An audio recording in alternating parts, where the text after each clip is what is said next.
Jaga kanan dan kiri, bilang Tuhan Yesus memberkatimu, Tuhan Yesus memberkatimu. Haleluya. Silakan duduk Bapak Ibu Saudara sekalian. Haleluya. Coba lambaikan tangan dulu, shalom, shalom, haleluya. Ya, saya nggak bisa melihat mulutnya, sama juga Anda nggak bisa melihat mulut saya. Tapi saya percaya dari mata-matanya ini semua ya, kita semua adalah orang-orang yang bersuka cita karena Tuhan tetap menyertai kita. Come on, beri tepuk tangan kemuliaan buat Tuhan. Haleluya. Bapak Ibu Saudara sekalian, kita belum terlalu jauh masuk tahun 2022, dan saya percaya Bapak Ibu Saudara sekalian tahu, mendengar, melihat bahwa tuntunan yang Tuhan berikan, visi yang Tuhan berikan masuk tahun 2022 ini adalah tahun paradigma yang baru. Katakan paradigma yang baru. Ya, bilang kanan kiri biar ingat, bilang ini, ingat paradigma yang baru.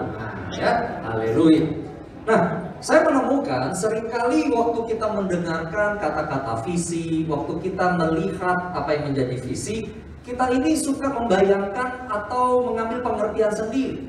Sehingga akhirnya di dalam pengertian yang mungkin tidak tepat atau mungkin bahkan salah, ketika tahun sudah mulai mendekati masa penghabisan, banyak orang tanya, mana nih tahun integritas? Mana nih tahun new dimension? Ya, kalau boleh dirunut tahun-tahun sebelumnya. Kenapa? Karena mungkin pemahamannya tidak tepat mengenai apa yang Tuhan mau untuk diperhatikan dan dilakukan pada tahun tersebut. Nah, kita belum terlalu jauh masuk tahun 2022. Saya rindu untuk kita benar-benar memahami apa yang akan Allah kerjakan dan bagaimana kita bisa meresponinya supaya benar-benar tahun 2022, 12 bulan ke depan, kita akan untuk kita katakan, wow, tahun yang luar biasa. Allah memberikan begitu banyak hal yang baru kepada saya. Siapa yang di sini mau merasakan Tuhan memberikan paradigma yang baru? Boleh lambaikan tangan. Oh, haleluya. Oleh karena itu, kalau Anda suka dengan tema khotbah saya pada siang hari ini judulnya adalah New Pattern, New Way. Pola yang baru dan cara yang baru. Kita tahu dari Yesaya 43 ayat 18. Ya, Yesaya 43 ayat 18 sampai 21 yang menjadi ayat tema tahun 2022 selain Filipi, dikatakan di sana, perhatikan ya, kali ini benar-benar diperhatikan. Firman-Nya, lihatnya, jadi ini perkataan Tuhan. Janganlah ingat-ingat hal-hal yang dahulu dan janganlah perhatikan hal-hal yang dari zaman purbakala. Lihat, aku hendak membuat sesuatu yang apa sih itu? Baru, yang sekarang sudah tumbuh. Jadi kalau Anda tanyakan mana yang baru, Pastor, loh, sudah ada sebenarnya. Cuma seringkali apa yang terjadi? Belumkah kamu mengetahuinya? Seringkali kita nggak sadar, Tuhan tuh sudah berikan, sudah mempersiapkan, kitanya yang nggak aware. Nah, perhatikan ya. Ya, aku hendak membuat jalan di padang gurun dan sungai-sungai di padang belantara. Binatang hutan akan memuliakan aku, serigala dan burung unta, sebab aku telah. Wow, perhatikan. Aku telah, I have made, bukan I will make. Ya, telah membuat air memancar di padang gurun dan sungai-sungai di padang belantara untuk memberi minum umat pilihanku. Ayat 21, umat yang telah kubentuk bagiku akan memberitakan kemasyuranku. Yang percaya firman Tuhan beri kekuatan, katakan amin. Katakan amin. Beri tepuk tangan kemuliaan dulu buat Tuhan. Haleluya. Ayat ini menjadi ayat pegangan selama kita akan menjalani tahun 2022, paradigma yang baru. Nah, Bapak Ibu Saudara, siang hari ini mari kita lihat. Ketika kita dengar kata paradigma, ini belum terlalu jauh masuk tahun 2022 ya. Tapi saya ngobrol dengan beberapa orang, begitu dengar kata paradigma, definisinya semua orang pada buat sendiri. Nah, hari ini kita samakan dulu definisi kita. Ya, kita lihat. Menurut beberapa pengertian, paradigma itu seperti ini. Dalam bahasa Yunani, paradigma itu akarnya bahasa Yunani. Ya, paradigma. Dari kata para yang artinya sisi. Anda ngerti sisi ya? Kalau sisi kan ada sisi depan, sisi samping, sisi belakang. Lalu deiknai. Ya, jadi para plus deiknai menjadi paradigma. Deiknai itu artinya menunjukkan. Jadi sisi yang ditunjukkan, sisi yang mau ditonjolkan. Itu dalam bahasa Yunani. Bagaimana dalam bahasa Inggris? Paradigm. Di sana di dalam dictionary ditulis paradigm artinya contoh, pola, dan model. Ingat-ingat kata-kata ini ya, selalu muncul. Contoh, pola, dan model. Bagaimana dalam istilah teologi? ya, Westminster di sana ditulis, ternyata sama juga, model, pola, contoh, dibalik-balik aja. Tapi selalu 3 kata ini ketemu terus, model, pola, contoh. Dan yang sangat menarik, paradigma dalam istilah teologi artinya cara berpikir teologis ketika bahan dikumpulkan lalu disusun dalam pola cara tertentu sehingga lahirlah doktrin. Ya, Bapak Ibu Saudara, contoh dalam Alkitab ini kapan terjadi paradigma baru? Ketika gereja di Kisah Para Rasul bingung. Kenapa? Karena orang Kristen Yahudi menuntut orang-orang Kristen non-Yahudi, orang Yunani, orang Romawi, orang Asia, yang laki-lakinya harus disunat berdasarkan peraturan Taurat. Dan ini membuat suatu perdebatan luar biasa dalam gereja. Loh, yang orang Yahudi bilang gini, turuti firman Tuhan. Firman Tuhan bilang sunat, ya sunat. Sementara orang non-Yahudi berkata yang Kristen, loh, kita diselamatkan bukan karena sunat, tapi karena kasih karunia Allah melalui salibnya. Bertengkar. Yang satu bilang firman Tuhan, yang satu bilang kasih karunia. Mana yang benar? Lalu mereka kumpul sama-sama di Yerusalem. Mereka mendengarkan kesaksian bagaimana Roh Kudus bekerja di antara orang-orang non-bersunat, bagaimana bangsa-bangsa bertobat dan yang lain-lain. Mereka buka Alkitab, mereka pelajari, mereka berdoa sama-sama, minta tuntunan Roh Kudus, dan akhirnya mereka mencapai kesimpulan. Hal-hal yang sudah digenapi oleh Yesus di kayu salib, pencurahan darah, termasuk sunat, tidak perlu dilakukan lagi.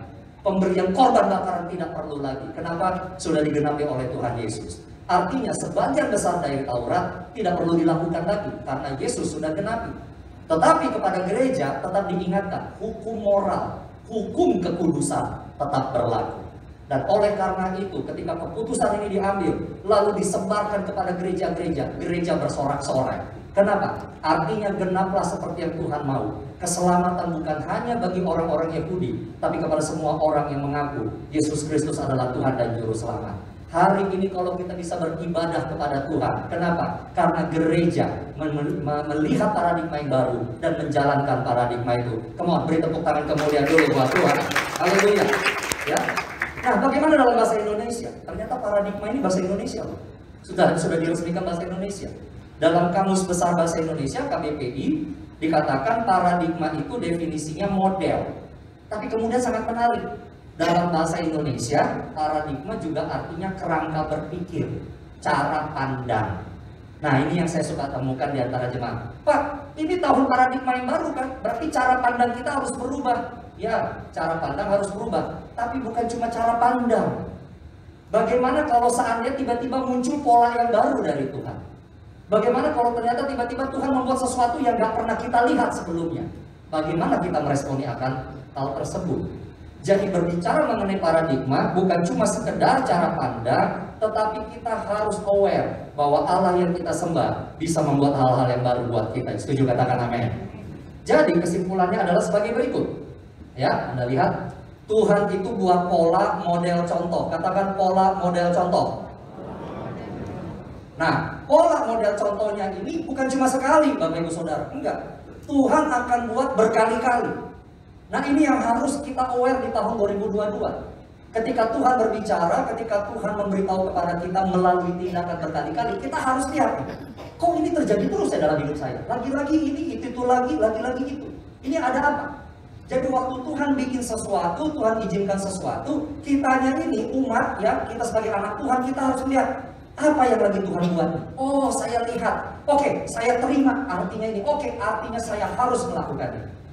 Jadi bukan cara pandang kita main berubah aja, enggak. Cara pandang kita berubah karena kita memperhatikan apa yang Allah kerjakan ke depan ini. Yang ngerti katakan amin. Jadi Bapak Ibu Saudara jangan engkau nanti nangis, oh Tuhan banyak banget berubah. Aduh, gak capek nih kayak begini, berubah demi berubah. Bapak Ibu Saudara, kita selama era pandemi ini kita dilatih loh sama Tuhan untuk siap terima perubahan demi perubahan. Betul nggak? Apalagi kita nih warga Jakarta. Kadang-kadang PPKM level 4, kadang ketiga, kadang 1, kadang harus lockdown, kadang boleh kerja lagi, kadang mall ditutup, sekarang mall dibuka lagi. Perubahan detik demi detik, betul nggak? Anda sadar? Dan siapa yang bisa menikmati segala kebaikan Tuhan tahun lalu? Orang yang integritas. Tuhan, saya akan turut firman-Mu Tuhan. Tuhan akan bilang, aku akan bikin peraturan di bumi melalui pemerintah-Mu. Kamu turutin nggak? Orang yang nggak nurutin, nggak bisa nikmati ibadah kayak gini nih sekarang. Tapi kalau kita katakan yes, gua Gua taat sama Tuhan, buktinya mana? Gua juga taat sama peraturan yang dibuat sama Satgas. Kita bisa menikmati, kita bisa bergerak dengan enak. Yang bandel-bandel, yang nggak pakai masker, yang nggak vaksin, nah itu maaf ya, itu yang ngalamin hal-hal yang nggak enak. Lihat, sadar nggak selama 2 tahun di era pandemi ini perubahan demikian cepat terjadi? Kenapa? Tuhan lagi latih kita loh. Kita lihat nggak hal itu? Kita lihat nggak kan hal itu? Seringkali ada orang yang sudah masuk masa pandemi, otaknya masih sebelum pandemi. Nah itu repot tuh kayak begitu. Lihat, repot tuh kayak begitu. Lihat, aduh, gimana ya cara buka YouTube? Gak bisa buka YouTube, sekarang gak bisa ibadah. Betul nggak? Dulu sebelum pandemi, ibadah akan dimulai. Tolong matikan semua gadget, betul nggak? Begitu udah pandemi, online semua, ibadah akan dimulai. Silahkan nyalakan handphone masing-masing. Lihat, ada perubahan, kita sadar. Nah, tahun 2022 ini kita harus aware. Tuhan akan buat banyak pola, model, dan contoh. Kitanya harus buka mata. Katakan buka mata. Sekaligus juga buka hati. Katakan buka hati. Bilang sama tetanggamu, bilang sama temanmu di sebelah, buka mata, buka hati. Haleluya. Sudah, bilang balik sama dia, jangan ngomong doang, kamu juga. Ya, haleluya. Nah, mari kita lihat sekarang dalam Yesaya 43. Saya pengajar, jadi tema khotbah saya, cara saya berkhotbah itu ngupas ayat demi ayat, ya, ngupas ayat demi ayat. Saya percaya waktu kita pelajari firman Tuhan, kita dapat kekuatan di sana. Setuju katakan amin? Kalau kita mau melihat Yesaya 43 ayat 18 sampai 21, maka kita harus mempelajarinya dari ayat 14. Mari kita lihat satu demi satu mulai dari Yesaya 43 ayat 14. Dikatakan di sana, kalau Anda tidak bisa baca di layar, silakan buka handphone suci Bapak Ibu Saudara, kitab suci masing-masing, ya. Haleluya. Dikatakan di sana, beginilah firman Tuhan, penebusmu yang Maha Kudus Allah Israel. Oleh karena kamu, aku mau menyuruh orang ke Babel dan mau membuka semua palang-palang pintu penjara dan sorak-sorai orang Kasdi menjadi keluh kesah. Ayat 15, akulah Tuhan yang Maha Kudus Allahmu, Rajamu yang menciptakan Israel. Bapak Ibu Saudara sekalian, perhatian ke depan. Ketika Yesaya menuliskan ayat ini, orang Israel itu yang tersisa sebenarnya tinggal 2 suku. Yang 10 suku sudah habis karena mereka memberontak, diperingati berkali-kali sama Tuhan buat dosa, gak bertobat, 10 suku lenyap. Tinggal sisa 2 suku di kerajaan Yehuda. Makanya sekarang jarang orang bilang orang Israel, orang bilangnya orang Yahudi. Artinya apa? Warga, ex-warga kerajaan Yehuda. Tinggal 2 suku yang tersisa. Dan yang 2 tersisa ini pun Tuhan tegur berkali-kali, bertobat. Tapi mereka yang nggak bertobat juga, sehingga hilanglah kesabaran Tuhan. Tuhan juga ada batasnya, ya. Sehingga apa? Kalau nggak mau bertobat setelah diperingati berkali-kali, terpaksa pakai cara keras. Artinya apa? Orang-orang Yahudi dibuang ke Babilonia sama Tuhan. Tuhan yang bilang, kamu ke Babilonia 70 tahun. Gak bisa balik ke tanah perjanjian 70 tahun. Baru kamu sadar di sana bahwa kasih karunia Tuhan itu jangan dianggap main-main. Baru kamu menghargai namanya bait Allah. Baru nanti kamu akan nyanyi di Babilonia. By the river of Babylon, and we sat there and there we went, when we remember Zion. Yang generasi lebih tua pasti tahu lagu ini. Yang lebih muda kalau nggak tahu, tanya sama yang tahu. Udah gitu aja ya. Haleluya. Oh, kami duduk di sungai-sungai Babylon dan di sana kami menangis ketika kami mengingat Sion. Baru orang Yahudi menghargai Sion, bait Allah. Tapi ini rencana Tuhan. Tetapi di tengah-tengah bahwa mereka harus mengalami hal itu, perhatikan di ayat 14, Tuhan bilang begini, aku Tuhan penebusmu. Apa sih penebus? Istilah penebus adalah istilah yang Allah gunakan. Dia mengingatkan Israel, aku dulu yang menebus nenek moyangmu. Aku yang menebus nenek moyangmu ketika nenek moyangmu berapa ratus tahun yang lalu diperbudak oleh Mesir, diperbudak oleh Firaun. Mereka berteriak minta pertolongan Tuhan, aku yang menebus mereka. Aku mengutus Musa untuk membebaskan mereka dari perbudakan. Dan Tuhan sedang mengingatkan kepada bangsa Yahudi yang sedang ada di Babilonia. Kalau nenek moyangmu pernah aku tebus, engkau juga jangan khawatir. Kelak aku juga akan menebusmu. Hari ini Tuhan mau berbicara kepada kita. Allah yang sama yang dipuja beratus-ratus tahun adalah Allah yang sama yang bisa juga menebus kita, menyelamatkan kita dari berbagai macam persoalan yang kita hadapi hari-hari ini. Oh, kemudian beri tepuk tangan kemuliaan buat Tuhan. Haleluya. Saya mau ngomong kepada generasi muda di tempat ini. Ya, pandemi ini yang agak tua memang agak susah bergerak. Mau ngomong apa? Tapi dari atas ini saya lihat mayoritas generasi yang lebih muda, 30 tahun ke bawah. Kalau ada apa, saya di atas 30 Pak, oh ya sudah, berarti mukamu hemat, gitu aja kan. Saya mau ngomong, Bapak Ibu Saudara, kalau diminta maju ke depan sini untuk menyaksikan kemurahan Tuhan, bisa atau enggak? Saya menemukan masuk tahun 2022, kadang-kadang tanya, ayo dikasih mic gitu, kasih kesaksian Tuhan, mikir, apa ya kesaksian? Oh, Tuhan baik sama papa mama saya. Oh, Tuhan baik sama opa dan oma saya, sama opung, sama engkong. Tapi pertanyaannya, bisa nggak kau bercerita Tuhan baik padamu? Setiap angkatan pada akhirnya akan memiliki suatu ciri khas. Mereka berkata pada titik itulah Tuhan menunjukkan kasih karunia kepada saya. Mari kita lihat, Tuhan menyelamatkan banyak generasi sebelum kita. Bagi generasi yang lebih tua, baby boomers, yang mungkin sekarang usianya sekitar 60 tahun ke atas. Kalau ditanya mana momen paling krusial Tuhan menyelamatkan generasi yang tua ini, mereka berkata, Pastor, pada tahun 1960 dan 70-an, ketika banyak orang-orang Kristen disalah mengerti, terutama bangsa Chinese, dipaksa untuk meninggalkan bahasa, dipaksa untuk mengganti nama. Dark history, tapi kita harus mengakui itu terjadi di negeri kita. Harus memakai nama pribumi, bahkan tanda kutip dipribumikan, adalah sesuatu yang membuat luka banyak bagi generasi yang lebih tua. Banyak yang meninggalkan negeri ini, kembali katanya ke mainland dan kemana-mana, tetapi keluarga sama keluarga terpisahkan. And yet generasi yang lebih tua itu berkata, sekarang kami ada sebagaimana kami ada karena pada waktu itu Tuhan menyelamatkan kami. Bagaimana dengan generasi yang sesudah itu, yang umur 40-50, generasi saya yakin sini juga banyak yang seusia kisaran 40-50. Semua waktu masa muda kita pasti tidak berkata, Tuhan menyelamatkan saya dari kerusuhan tahun 98. Banyak di sini nggak tahu 98 seperti apa, tapi dulu tuh rasanya udah mau mati, betul nggak? Tuhan menyelamatkan Indonesia dari perang Teluk. Dulu juga rasanya, aduh gimana? Lihat, makanya sampai hari ini kalau angkatan saya 40-50 usia, pasti nggak bisa melupakan traumatik tahun 98. Tetapi semua akan berkata, kami ditebus, kami diselamatkan dari era itu. Dengarkan millennials 30 ke bawah, Z dan Alpha yang hadir di sini. Pandemi ini akan menjadi tanda kesaksian bagimu. Dan kau akan berkata kepada adik-adikmu, kepada anak-anakmu, kepada generasi sesudah engkau, Tuhan yang menyelamatkan kami dari era pandemi ini. Ketika begitu banyak orang rebah di sisi kiri dan sisi kanan, era pandemi ini menjadi kesaksian. Dia Allah yang menebus, Dia Allah yang menyelamatkan kita. Dan itulah kesaksian kita sampai hari ini. Sehingga waktu kita katakan Tuhan Yesus baik, bukan karena papa mama kita, bukan karena opa dan oma, tapi karena kita merasakan sendiri kebaikan Tuhan itu. Allah yang kita sembah, Dia tetap menjadi penebus kita. Kemohon beri tepuk tangan kemuliaan buat Tuhan. Haleluya. Tapi jangan main-main dengan kasih karunia Tuhan. Diperingati, ditegur, tetap buat dosa, tetap bisa dihukum. Itu pola yang Tuhan tunjukkan. Ya, bahwa Dia membebaskan nenek moyang orang Israel dari perbudakan Mesir, tapi giliran orang Israel yang menyia-nyiakan kasih karunia Tuhan bisa dihukum. Ini memberikan pelajaran kepada umat Tuhan. Satu, Tuhan memang mendengar. Tuhan memang membebaskan kita dari belenggu perbudakan, dari permasalahan. Tetapi Tuhan tidak main-main dengan dosa. Tuhan tidak main-main dengan dosa. Tuhan akan tegur. Kalau nggak ditegur, ditegur lagi. Masih juga ditegur lebih keras.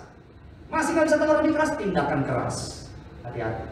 Bukan untuk membinasakan kita, tapi supaya kita justru tidak binasa. Yang mengerti katakan amin. Mari kita ayat 18. Ya, ayat 18-19 sekarang. Beginilah firman Tuhan yang telah membuat jalan melalui laut. Perhatikan ini ya. Telah membuat jalan melalui laut dan melalui air yang hebat. Yang telah menyuruh kereta dan kuda keluar untuk berperang, juga tentara dan orang gagah. Mereka terbaring, tidak dapat bangkit, sudah mati, sudah padam sebagai sumbu. Bapak Ibu Saudara, kembali di ayat ini Tuhan berbicara sama orang-orang Yahudi. Ingat, kalau dahulu nenek moyangmu itu selamat karena tentara adidaya dari Mesir, aku yang tenggelamkan. Ketika nenek moyangmu terhalang oleh laut, aku yang buat jalan itu. Aku belah laut itu. Dan terbelah. ya kan? Dan semua tentara-tentara gagah perkasa pada era zaman purba kala itu lenyap semua, tidak bisa menyentuh anak-anak Tuhan. Bapak Ibu Saudara sekalian, di sini Tuhan mengingatkan Israel, ya. Tuhan sedang mengingatkan Israel, ya, dikatakan di sana bahwa sini, jalan melalui laut dan jalan air yang hebat. Tuhan menunjukkan bahwa dia pernah menghukum tentara Mesir mati di tengah Laut Merah. Ini pola lama yang Tuhan buat, pola lama, ya. Allah menyelamatkan melalui laut dan air umumnya digambarkan sebagai masalah. Perhatian ke depan. Bagi orang Yahudi di Perjanjian Lama, laut dan air itu menjadi sesuatu yang negatif. Bahkan kalau engkau cek tentara Israel hari ini, mereka nggak punya angkatan laut yang bagus, hanya punya beberapa kapal patroli. Orang Israel nggak suka laut. Tahu kenapa? Karena bagi mereka laut itu adalah lambang yang negatif. Di Perjanjian Lama dikatakan kejadian Allah menciptakan langit dan bumi belum berwujud, belum berbentuk, roh Allah melayang-layang di atas air. Jadi air itu lambang chaos. Laut itu juga lambang kematian. Ingat, Nuh, air bah, laut naik, mati semua orang pada zaman itu. Sesuatu yang nggak bagus. Orang Israel mau ke tanah perjanjian, dikejar Firaun, di depannya ada laut. Mereka nggak bisa maju. Laut adalah sesuatu yang negatif kalau dalam bahasa Alkitab, khususnya orang Yahudi. Di Perjanjian Baru, Rasul Yohanes bilang, antikristus dan nabi palsu akan muncul dari air. Bukan berarti dia kayak ikan hiu gitu terus naik atas pasir gitu, bukan begitu, ya. Tapi itu lambang sesuatu yang negatif. Tetapi Tuhan tunjukkan di tengah-tengah sesuatu yang negatif dan yang buruk seperti itu, dia menyelamatkan Israel. Dan Tuhan berkata kepada kita, di tengah-tengah sesuatu yang buruk, yang keotik dan yang tidak pasti itu, tetap percaya Allah sanggup untuk membelah laut itu di hadapan kita. Come on, beri tepuk tangan kemuliaan buat Tuhan. Boleh tepuk tangan, tapi dengan baik-baik. Itu adalah hal yang lama. Hal yang lama. Sekarang Tuhan mau memberikan sesuatu yang baru. Yes, kita percaya bahwa Allah sanggup untuk menyelamatkan kita dari laut yang terjadi di sekeliling maupun di hadapan kita. Tapi dengarkan baik-baik, itu adalah paradigma lama, pola yang lama. Lalu pola yang baru gimana, Pastor? Baru kita lihat sekarang, masuk ke ayat tema kita, ayat 18 dan 19. Jangan ingat hal-hal yang dulu, jangan perhatikan zaman purbakala. 19, lihat, aku hendak membuat sesuatu yang baru, yang sudah tumbuh, belumkah kamu mengetahuinya? Ya, aku hendak membuat jalan di padang gurun dan sungai-sungai di padang belantara. Tuhan ingatkan Israel di sini, jangan pegang atau jangan terikat yang namanya dengan old glory, kemuliaan di masa lalu, keberhasilan di masa lalu. Dengar umat Tuhan, kenapa seringkali orang itu tidak bisa move on? Orang tidak bisa dapatkan sesuatu yang baru dari Tuhan karena yang diimpikan bukanlah masa depan, yang diimpikan justru masa lalu. Padahal Tuhan mau memberi kasih yang baru setiap hari. Contoh ya, contoh. Kerja di kantor ini sekarang gak enak. Mungkin ada yang ngomong gini, gak enak. Bos yang sekarang, aduh, gak cocok lah gua. Bos yang lama, enak, bagus, aduh. Setiap malam diajak makan. Yang sekarang ini, boro-boro dibeli tahu goreng, gak pernah. Ya kan? Bos yang sekarang gak enak, ini kan bos yang lalu. Coba bos yang lalu itu ada di sini masih jadi bos kita ya. Ya gimana mau maju karir di kantornya begitu. Emang bos yang lamanya kemana Pak Kris? Ya sudah dipanggil Tuhan. Lalu gimana? Turun lagi gitu dari ya, jadi hantu gitu berkantor. Berapa banyak yang nggak bisa move on seperti itu? Akibatnya apa? Nggak bisa bangun hubungan baik dengan bos, nggak bisa bangun hubungan baik dengan manajer yang baru, ya kan? Bikin bisnis nih, ya kan? Oke, sudah jelas dengan orang ini itu selalu merugikan. Ya kenapa harus masih dia yang diurusin? Ya kan? Kadang-kadang tuh nih pebisnis startup di sini yang baru mulai, ya, tolong miliki hikmat ya. Saya temukan kadang-kadang yang baru memulai bisnis tuh gini, ngarepin klien A ini, klien A yang punya duitnya banyak, channelnya banyak, itu jadi klien kita. Tapi nggak pernah bisa tembus. Sementara di belakang ini ada klien B, C, E, F, D, G, H sampai Z, kecil-kecil. Tapi kalau digabungin sebenarnya lebih bermanfaat daripada klien A. Tapi karena paradigmanya lama tuh enggak, kalau bisnis yang gede harus yang gede, harus yang punya network begini, ini yang diterus. Sementara B, C, D, E, F, G, H, I, Z, akhirnya pergi ke perusahaan lain. Kamu kehilangan opportunity di sana. Lihat, akhirnya jadi nggak bergerak. Sekarang agak lebih personal ya, saya lihat sini banyak anak muda. Pastor doakan supaya dapat jodoh. Boro-boro jodoh, pacar aja belum. Nah belum. Susah banget pastor, apalagi di era pandemi. Matanya sih indah, begitu maskernya dibuka, ampun deh. Berapa banyak saya layani Diko, semuanya minta dijoin jodoh. Pastor Chris, Dikonya Papa, ada nggak stok saya sudah habis Diko saya udah menikah semua. Iya kan? Tapi mari maaf ya, ngomongnya berapa banyak ya berusaha dengan tenaga sendiri mencari pasangan hidup, gagal mulu. PDKT demi PDKT, akhirnya jadi PMDK, pendekatan mulu, dapat kagak. Kalau seandainya memang sudah mentok kayak begitu, mungkin paradigmanya perlu dirubah. Ini Tuhan lagi ngomong apa? Oh emang gua nggak pinter untuk menilai karakter orang. Ya mungkin harus cara lain. Ngomong sama papa dan mama, mama gua nyerah deh. Tolong dong cari pacar untuk aku. Pastor model lama banget. Bukan model lama. Percaya orang tuamu tidak akan memberikan sosok yang jelek dalam hidupmu, betul nggak? Ya, saya punya kesaksian seperti itu banyak, bukan saya. Maksudnya saya mendengarkan kesaksian. Laki dan perempuan masing-masing cari pacarnya nggak mau, padahal mamanya ngomong kamu nanti sama dia, ini udah tua akhirnya ketemu juga berdua, benar kan? Lihat, paradigma yang baru. Mari kita lihat, jangan jadi gini Bapak Ibu Saudara. Jangan keras kepala ya kita tahun 2022. Perhatikan apa yang Tuhan buat. Kalau Tuhan tutup, jangan keluar, saya mungkin buka pintunya. Oh, padahal Tuhan yang tutup. Gak bakalan bisa kebuka. Sementara Tuhan buka di pintu sebelah sini. Oh, saya tidak mau kesana. Jauhkan dari pintu itu ya Tuhan. Malaikat bingung. Ini sebenarnya mau apa sih orang ini? Capek ini. Kan dikatakan harus mencoba berkali-kali. Iya, coba berkali-kali. Tapi kalau sudah clear polanya dan patternnya dari Tuhan bilang nggak ke situ, segera rubah haluan. Itu dia. Kenapa? Karena Tuhan tidak memberikan rancangan yang mendatangkan kecelakaan, tapi masa depan yang penuh pengharapan. Beri tepuk tangan kemuliaan buat Tuhan. Haleluya. Ya, makanya paradigma kita harus tahu Tuhan gak kekurangan cara. Tuhan tidak kekurangan cara untuk menolong kita, untuk menyediakan apa yang kita butuhkan. Tahun 2022 ini kalau kita mau sukses di tahun 2022, buka mata, buka hati. Katakan buka mata, buka hati. Siap-siap untuk menerima hal-hal yang baru dari Tuhan. Saya mau ngomongin sedikit curhat tadi. Banyak hamba Tuhan yang gak mau melayani di mimbar sekarang. Saya pikir takut COVID atau apa ya. Kalau takut ya sudah mau diapain. Tapi kadang-kadang saya menemukan ada alasannya rada-rada aneh. Gak bagus, gak enak khotbah pakai masker. Aduh ngap banget. Baru ngomong CO2-nya keluar, belum keluar udah diisep lagi nih, ya kan? Pastor Chris juga mungkin Anda pastor kalau lagi khotbah pakai masker kayak drama Korea ya. Ya udahlah mau diapain ya.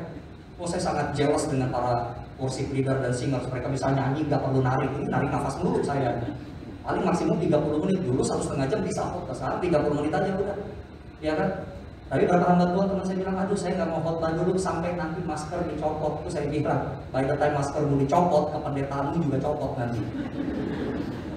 Apakah melayani Tuhan tergantung masker? Apakah tergantung COVID atau tidak? Saya pernah ngomong sama istri saya, kalau keadaan memburuk saya akan memilih ada di rumah sakit COVID, melayani jemaat yang mungkin mati. Gak ada lagi yang bisa mendoakan mereka di sana. Tahun 2020 ketika pertama kali COVID-19 masuk ke Indonesia, tidak ada hamba Tuhan di rumah sakit COVID. Lalu tiba-tiba beberapa puluh mahasiswa teologi battle Petamburan kena COVID. Orang pada mencibir, mahasiswa kena, makanya jangan bandel. Belum ada peraturan waktu itu sekolah ditutup. Jadi pas di sekolah kena 30 mahasiswa masuk ke rumah Wisma Atlet. Orang bilang, tuh kan kena deh, wah bandel sih. Tapi Anda nggak tahu kan, di tower COVID itu mereka berkata, puji Tuhan 30 mahasiswa teologi yang ada 30 pendeta di sini. Ada hamba-hamba Tuhan dan mereka bilang, haleluya, tiap lantai kita bikin kelompok sel. Tiap lantai kita bikin cool. Dan mahasiswa tahun ketiga, tahun keempat belum diordinasi sebagai pendeta, masih calon pendeta kan, tapi udah langsung pelayanan on the spot. Anda lihat deh cara Tuhan. Dan mereka berkata yang di rumah sakit, Tuhan tidak meninggalkan kami. Di tengah keadaan seperti ini, obat belum ada, prokes belum ada, vaksin belum ada, tetap ada hamba-hamba Tuhan melayani kami. Anda lihat itu. Lihat, hari ini Bapak Ibu Saudara tahun 2022. Jangan keraskan hati ya, jangan egois. Kasih tempat sama Tuhan untuk dia membuat perkara-perkara baru dalam kehidupan kita. Beri tepuk tangan kemuliaan buat Tuhan. Haleluya. Kita lanjut.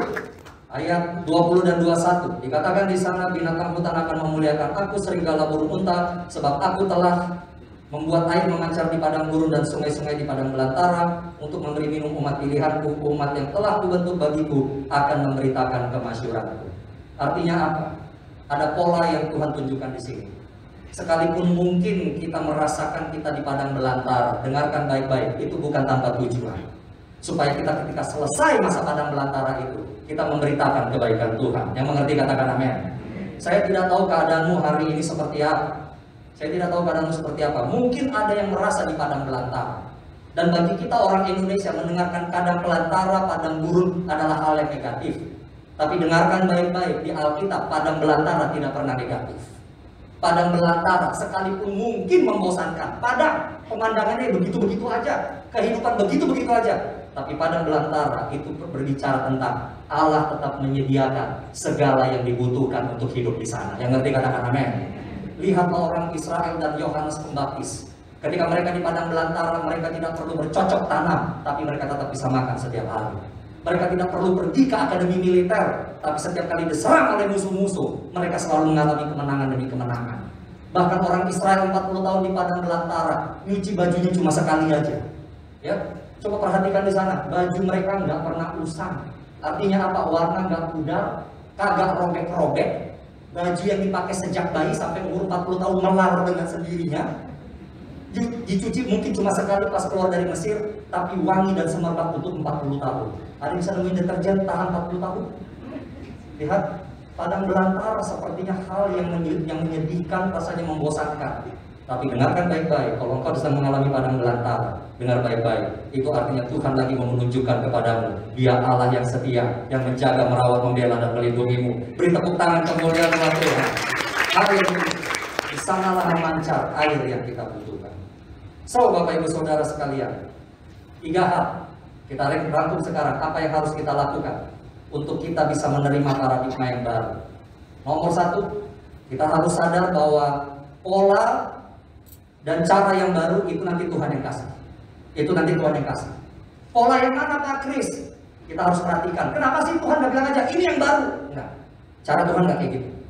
Tuhan bisa cari kasih langsung, tapi Alkitab sering gunakan, dia akan kasih contoh banyak, kitanya perhatikan dan amati. Supaya dengan demikian otak kita jalan. Supaya kita bisa critical thinking, kita nggak jadi bodoh. Kita menjadi bangsa yang mengamati, mencerna, lalu melakukan apa yang Tuhan ungkapkan sama kita. Yang kedua adalah setelah kita mengerti akan hal itu, kita jadi mengerti apa yang Tuhan mau, lalu kita gunakan yang Tuhan kehendaki itu. Jangan keras kepala, lagi-lagi. Jangan egomu itu kau tambah-tambahkan di situ, tapi lakukan apa yang Tuhan sediakan. Dan yang ketiga, yang terakhir adalah jangan biarkan hal-hal yang dahulu, yang mungkin hebat, kesaksian luar biasa, justru menjadi penghalang untuk kita menerima hal-hal yang baru dan yang lebih besar dari Tuhan di hari-hari mendatang. Perhatikan juga pergaulanmu ya, perhatikan pergaulanmu. Bergaulah dan punyalah teman-teman yang membawa engkau bisa masuk paradigma yang baru. Kadang-kadang punya teman, maaf, bahkan anggota keluarga yang paradigmanya lama, bahwa itu seningnya membuat stay di tempat atau mundur aja. Bukan. Perhatikan juga pergaulan, supaya engkau tetap naik dan bukannya turun. Yang mengerti kata-kata ini. Dan di tengah-tengah semua perubahan demi perubahan yang terjadi, satu hal yang kita mengucap syukur, Tuhan yang kita sembah adalah Tuhan yang tetap dan tidak berubah. Dia tetap Tuhan kita, Dia tetap juru selamat kita, Dialah yang memberitahukan, Dia yang menyelamatkan, mengabarkan kepada kita hal-hal yang harus kita perhatikan, bukan Allah asing yang ada di antara kita. Dan Tuhan adalah Tuhan yang tetap menjaga, yang memegang tangan kita, berjalan bersama dengan kita. Mari kita masukin tahun 2022 dengan pola yang baru, dengan cara yang baru dari Tuhan, dan segala kelimpahan dari Tuhan terjadi di dalam kehidupan kita. Yang mengerti, beri tepuk tangan kemuliaan Tuhan. Mari kita bangkit diri bersama Bapak Ibu Saudara sekalian.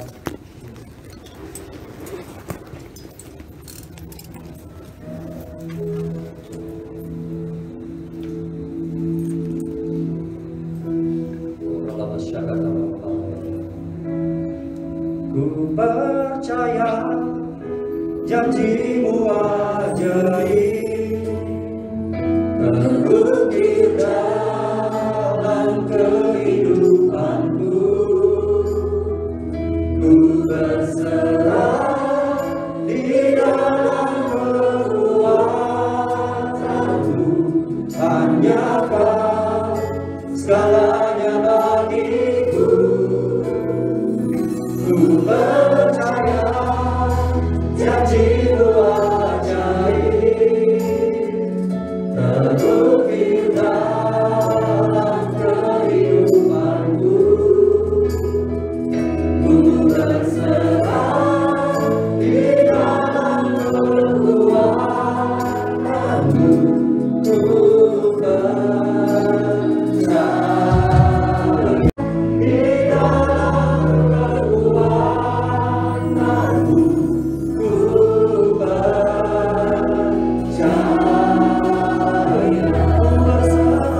Ku berserah di dalam kekuatanmu. Ku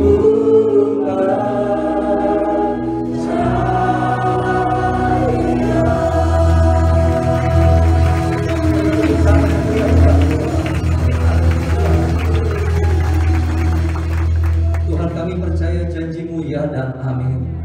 Kalau kami boleh ada sampai hari ini Tuhan, kami semua adalah survivors ya Tuhan. Kami survive tahun 2020, kami survive tahun 2021 ya Tuhan. Dan kami percaya dengan kekuatan daripada-Mu, paradigma yang baru daripada-Mu, kami pun juga akan survive tahun 2022. Karena kami melangkah bukan dengan kekuatan kami, tapi dengan kekuatan-Mu sendiri ya Tuhan. Terima kasih Bapa di surga. Terima kasih Tuhan Yesus, terima kasih Roh Kudus. Hamba-Mu sudah menyampaikan apa yang Kau perintahkan. Hamba-Mu terbatas dalam kata-kata, tetapi Engkau yang sempurna itu Tuhan, berbicaralah lebih dalam, lebih spesifik kepada anak-anak-Mu yang telah mendengarnya, sehingga mereka tahu apa yang harus mereka kerjakan, mereka tahu apa yang harus mereka amati, sehingga paradigma yang baru itu mereka alami dalam kehidupan mereka. Terima kasih Bapa di surga. Berkati pekerjaan, berkati aktivitas studi Tuhan, apapun yang mereka kerjakan hari-hari ini, buatlah semuanya berhasil ya Tuhan, karena mereka mengikuti tuntunan daripada-Mu. Sertai anak-anak-Mu dari mara bahaya, jauhkan dari COVID-19 ya Tuhan, dan kepada badai Omikron yang sedang Tuhan berusaha untuk memporak-porandakan negeri ini. Sekali lagi kami berkata, diam dan tenang. Negeri ini adalah milik Tuhan Yesus. Negeri ini adalah milik Tuhan Yesus, dan nama Tuhan akan dipermasyurkan dari pulau demi pulau. Terima kasih Bapa di surga. Sebentar kami akan mengakhiri ibadah kami. Biarlah Engkau yang memberikan berkat-Mu kepada kami. Kami berjalan menjalani hari demi hari dalam seminggu ini dengan berkat dan kekuatan yang berasal daripada-Mu. Saudara-saudaraku kekasih, arahkan hati dan pikiran-Mu kepada Tuhan. Angkatlah tangan-Mu dan terimalah berkat Tuhan. Segala kasih karunia yang berlimpah-limpah dari Allah Bapa di surga, yang sudah Dia curahkan dan buktikan di dalam Tuhan kita Yesus Kristus, hikmat persekutuan dan urapan yang manis daripada Roh Kudus, menyertai saudara-saudara sekalian mulai hari ini sampai Dia menjemput kita di awan-awan, bahkan kekal sampai selama-lamanya. Semua yang percaya menerima berkat dari Tuhan, kita katakan sama-sama, amin.